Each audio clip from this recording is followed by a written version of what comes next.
Hola a todos y todas. Para celebrar nuestros primeros 5 años como fundación, los invitamos a ver este ciclo de conversaciones desde el archivo.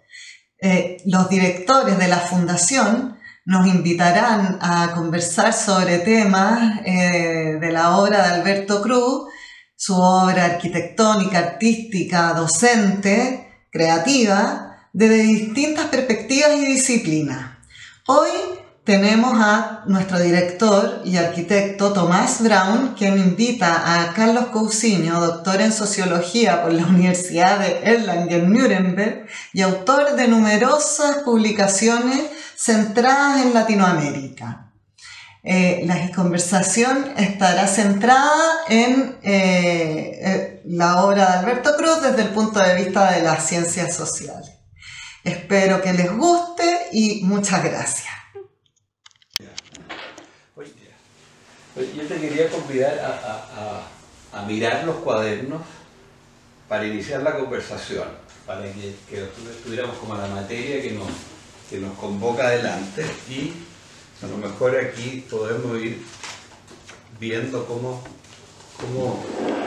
que tú los vayas mirando y conociendo que estos cuadernos están armados, que tú te fijas, como en base a fragmentos que están incluso en este momento despegados, digamos, ¿no es cierto? Pero hay unos cuadernos que representan como un orden gráfico, que estos, por así decir, quedaron sin ordenar, estos cuadernos, pero que están aquí con sus obras como a la espera de quedaron, ¿no es cierto? Quizás esto era un dibujo grande que después lo intervino y lo recortó, no me cabe la menor duda por la característica del papel, digamos que esto era un solo dibujo que lo transformó como en esta especie de juego de naipes. No sé qué construcción es, qué construcción estaría esperando llegar a ser, pero están ese tipo de cuadernos, dibujo. Pero desde tu perspectiva, desde las ciencias sociales, este lenguaje, por así decirlo, como original, ¿qué valor le ves tú? ¿Cómo lo inscribirías en el mundo del pensar y del hacer de las ciencias sociales? ¿Cómo ves tú esa relación? Bueno, de las ciencias sociales no veo cómo. Yeah. Este no es el lenguaje de las ciencias sociales, y las ciencias sociales jamás se podrían aproximar siquiera a un lenguaje como este. Este es un lenguaje completamente original, es un lenguaje de su época. Yo los textos que conozco de Alberto destacan por, diría yo, dos cosas que son completamente extrañas a las ciencias sociales. Uno, el lenguaje de las ciencias sociales es muy ideológico, y lo ha sido siempre. Una de las cosas maravillosas de Alberto es precisamente que no tiene un lenguaje ideológico. A pesar de vivir en una época eminentemente ideológica y haber sido académico, profesor universitario, que tienden a ser capturados por la ideología muy fácilmente. Y en segundo lugar, el lenguaje de Alberto es un lenguaje abierto, es un lenguaje que no apunta a la formalización, que es la otra tendencia de las ciencias sociales, ir hacia la formalización. Pienso ya no en la sociología más ideológica o de discusión de la sociedad, pero esa sociología que busca el lenguaje de formalizar el problema de la doble contingencia, es decir, de tener que tratar siempre en el espacio de lo social con un objeto que es un objeto social y que por ende tiene expectativas respecto de tus expectativas hacia él. Entonces, ahí se arman todas las cadenas de decisiones, la teoría de juego, que trata de precisamente formalizar el problema de la doble contingencia. Entonces, a mí me parece que el lenguaje de Alberto es lejano al de las ciencias sociales, pero es un lenguaje muy original, y sobre eso hay un par de cosas que yo creo que son importantes. Es notable cómo mezclan precisamente la lengua, la palabra, el texto, llamémoslo así, con el dibujo, con la expresión artística.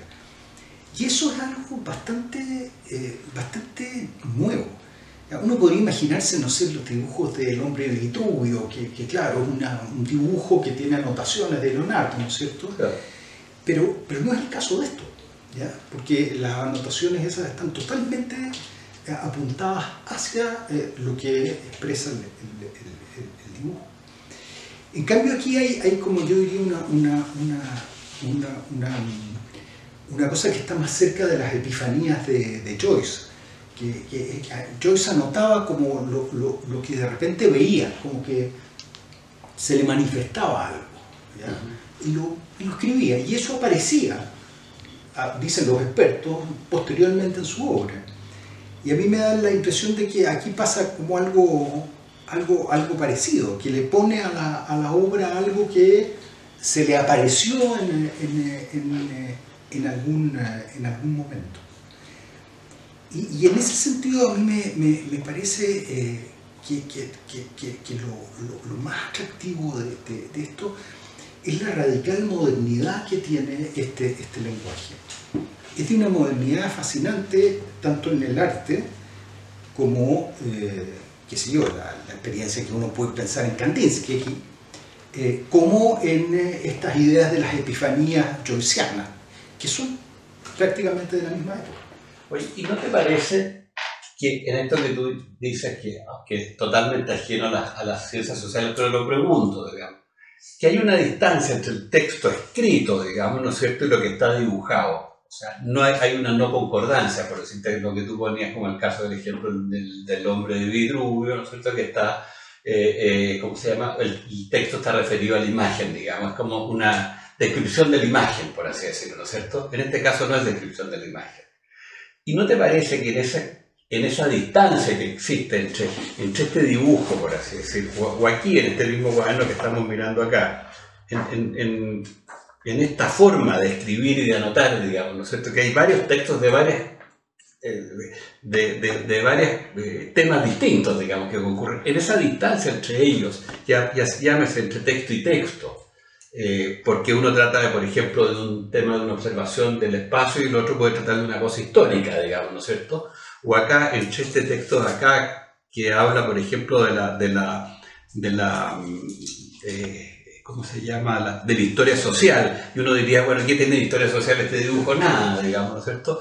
En esta distancia que hay, ¿no te parece que podría caber en ese vacío o en esa distancia como otros lenguajes que puedan estudiarlo, que sea atractivo en ese lenguaje original que tú señalabas, que quepa la posibilidad de entrar otras disciplinas ahí?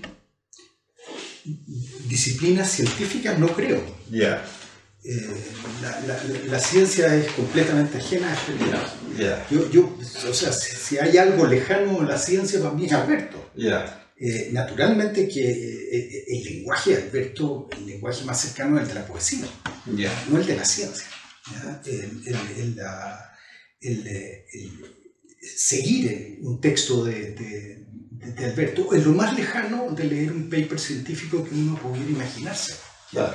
Es un lenguaje mucho más hermético, mucho más difícil de seguir, que no necesariamente despliega un argumento en una linealidad cartesiana, sino que por el contrario, va para un lado, a veces para otro, recurre a imágenes.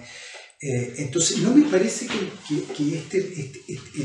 este lenguaje pueda ser traducido a un lenguaje científico. Creo que el lenguaje científico podría destruir este lenguaje. Yeah. Entonces, claro, hay otros lenguajes, ¿no? Y se me ocurre más el de la poesía, el de la metáfora, el de las asociaciones, etc. Pero ese no es el de la ciencia. Perfecto. Yeah. No, sí, es que es bonito, yo te lo pregunto así como en un extremo para ir como situando, porque a lo que a nosotros nos interesa como fundación es poder abrir el archivo a otras miradas, para que no sea nos parece, digamos, a lo mejor eso es lo que tiene que ir diciendo el trabajo que se vaya haciendo con ella, digamos, y justamente esta conversación es parte de ese trabajo, es poder ir abriéndolo para poder tener unas miradas no solo desde el punto de vista de la arquitectura, digamos, porque nos parece que lo que hay aquí puede abarcar un ámbito, una realidad mayor que la arquitectura, digamos, ¿no es cierto? En conversaciones que hemos tenido 1000 veces en conjunto por la amistad que tenemos, digamos, ¿no es cierto? Tú has planteado ciertas cosas que te parecen muy como importantes de Alberto. Y creo que esta conversación lo que quiere llevarte a que tú las puedas plantear, digamos. ¿Cuáles serían, por así decirlo? Bueno, respecto a lo que decís tú, yo creo que hay una cuestión que es súper importante tener presente, y es que esto es mucho más atractivo, ¿ya?, que un lenguaje cerrado como el de la ciencia o un lenguaje formal. Puede ser difícil, como los lenguajes formales lo son, y el arte, esto es arte puro, no es fácil, pero es precioso.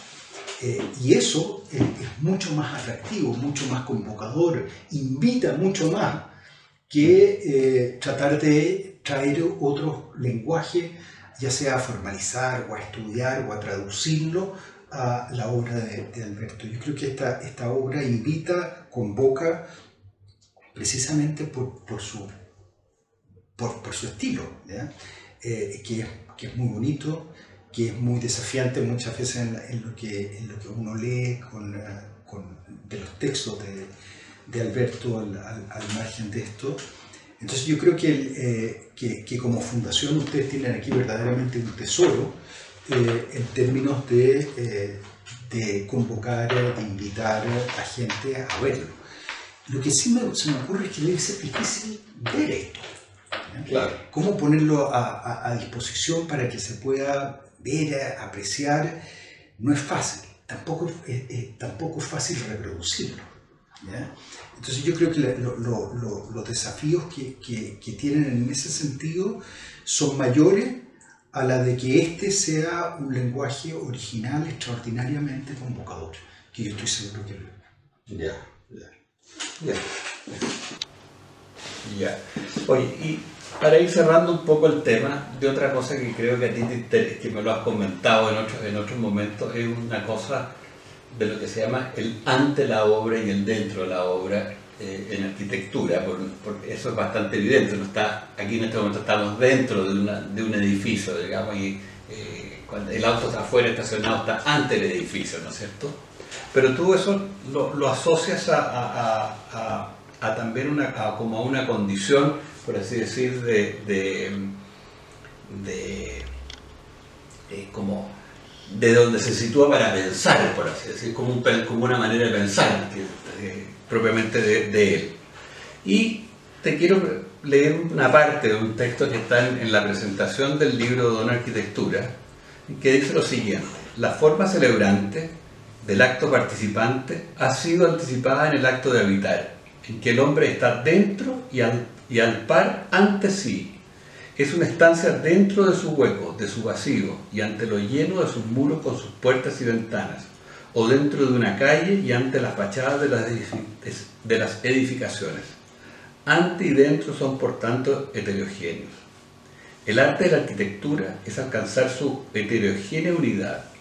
Estas mismas líneas están siendo habitadas, pidiéndonos en todo momento discernir lo que es su dentro y lo que es su ante. Pues advertimos que, de manera ciertamente aún vaga, que en los días de semana vamos dentro y que el domingo nos detenemos ante. En tal sentido, este escrito viene a ser uno dominical. Este es anticipar. Anticipar, lo señalamos más arriba, es propio del acto de habitar. Así nos decimos, este escrito se nos viene haciendo, escribiéndolos unas veces a mano nuestra dentro y otras la mano del ante, como en este preciso instante, en que debemos admitir que nos encontramos absortos cuando necesitamos sentarnos y no alcanzar ya ni a mirar ni a ver. Es que la anticipación a través de todo es de lo absorto. Entonces el ante y el dentro son el paso de la anticipación que pasa por lo absorto, que en los días de semana es como un paso que ha sido pasando, y el domingo que se está pasando. Siempre vagamente hablando se entiende. Bueno, yo creo que este texto que tú me has leído, yo no voy a decir, porque no soy quien, una sola palabra sobre arquitectura, pero a mí entender aquí está el corazón de lo que a un cientista social le puede interesar de Alberto. Y es lo que yo llamo la dialéctica del habitar. ese momento de Alberto es muy, muy interesante. Hay dos momentos, y te lo voy a explicar en los términos de la filosofía del idealismo alemán. La dialéctica es el movimiento que constituye un concepto, y el concepto es el habitar. ¿Cómo se llega al habitar? Y Alberto lo construye sin que necesariamente él lo haya pensado así, pero uno lo puede leer así, ¿ya? Como un primer momento, que en la filosofía del idealismo se llamaría la tesis, ¿ya? Que es el hombre dentro. Y Alberto dice, ese hombre que está aislado en su hueco, en el vacío. ¿Ya? Y hay un segundo momento que construye sobre ese dentro de ese hombre que está en su hueco, en su vacío, que es el hombre que está antes. ¿Ya? Y ese hombre ya no está en el hueco, en el vacío, está ante algo. Déjame ponértelo en una imagen. ¿Ya? Imaginémonos primero un hombre al interior de una cueva protegiéndose de las inclemencias del tiempo, de las amenazas de los animales, y ese mismo hombre ahora en la cueva de Altamira. Ahí en el primer momento está dentro, en el segundo momento está antes. Y eso es lo que se llama el paso de la tesis a la antítesis. Aquí hay algo más, ¿ya? que ese momento. Pero uno podría decir, bueno, ahí se acabó. Está dentro y antes. No. Es que eso es precisamente lo que hace Alberto. Eso dice, esos son momentos del habitar. Y ahí está la síntesis. ¿Ya? Claro. La tesis y la antítesis se recogen en una síntesis en la cual está contenida la tesis, que es el dentro, la antítesis, que es el antes, y que está ahora contenida y superada en esta síntesis que es el habitar. ¿Pero por qué? Esa es la pregunta, ¿por qué? Y ahí está lo que a mi entender es el corazón del pensamiento de Alberto. Y es que para él el momento decisivo de eso es el momento en el cual Cristo viene al mundo y lo habita. El verbo se hace carne y habita entre nosotros. Y en ese mismo momento, ¿ya?, se produce la capacidad de esa síntesis, de que el dentro y el antes, del dentro y el antes, puedan ser superados, integrados en un habitar que tiene un sentido que va más allá de lo puramente humano. Es un sentido enteramente trascendente. ¿Ya? Y eso es lo que le constituye el corazón del pensamiento de la ronda, la procesión, lo dominical. Que dice en el texto ahí. La anticipación del domingo. La anticipación del domingo. Eso es solamente posible en el habitar y desde el habitar concebido precisamente como un habitar con el verbo encarnado, con Cristo. Y eso es lo que a mí como cientista social me llama mucho la atención, porque eso es una manera de pensar la comunidad, que es algo que nosotros pensamos como cientistas sociales, desde la arquitectura. No lo piensa desde ningún momento de las ciencias sociales, ¿te fijas? Lo piensa desde los puros conceptos de la arquitectura. Y esa cuestión es muy original, ¿ya? Él funda la comunidad. Lo que se necesita para que haya una comunidad es que haya habitación. No basta con el desde y el dentro, el dentro y el antes. ¿Ya? Se necesita que esos momentos sean recuperados, subsumidos y elevados en un habitar que funda una comunidad, pero que también está orientada más allá de sí misma. En una dimensión trascendente. Y por eso la obra de Alberto está siempre llena de esos conceptos. El libro se llama Don Arquitectura. Claro. Eso es el don, lo que se recibe precisamente. Claro. La ofrenda, ¿ya? Precisamente es eso, lo que se recibe, lo que se devuelve. Pero siempre está pensado en un sentido no inmanente, claro, sino claramente trascendente. Ya. Bonitos. Oye, y para cerrar, con respecto a lo primero que decías tú, que del lenguaje, cuando tocaba el punto del lenguaje, que era un lenguaje que la cual no tenía nada que hacer con las ciencias sociales, ¿no es cierto? Pero nos encontramos finalmente que hay este lenguaje que es de la arquitectura, de alguna manera, ¿no es cierto?, que se encuentra con estas realidades que se va encontrando con alguna realidad, pero finalmente al ser elevado este lenguaje, digamos, ¿no es cierto?, a esta dimensión trascendente, ahí es donde caben los otros modos de habitar, ¿no es cierto?, de las otras disciplinas. Pero es que no es un problema del lenguaje desde donde lo piensa Alberto. No, lo digo que no, estoy cierto que de acuerdo que no parte del lenguaje, pero lo que hay aquí es un lenguaje. Es un lenguaje. Claro, y en este lenguaje finalmente, al ser recapitulado de alguna manera, ¿no es cierto?, en esta situación del antes y el dentro, que es llevado a una elevación mayor, digamos, trascendente, es ahí donde pueden converger otros, sí, digamos. Eso es lo que quiero enseñar como para cerrar, que sí, digamos, en ese punto encontrar, podríamos encontrarse, digamos. No sé si en el mismo plano, en distintos planos, tridimensional o de 4 dimensiones, pero se cruzan por ahí. Seguro, sí, seguro. Ya, Seguro. está bien.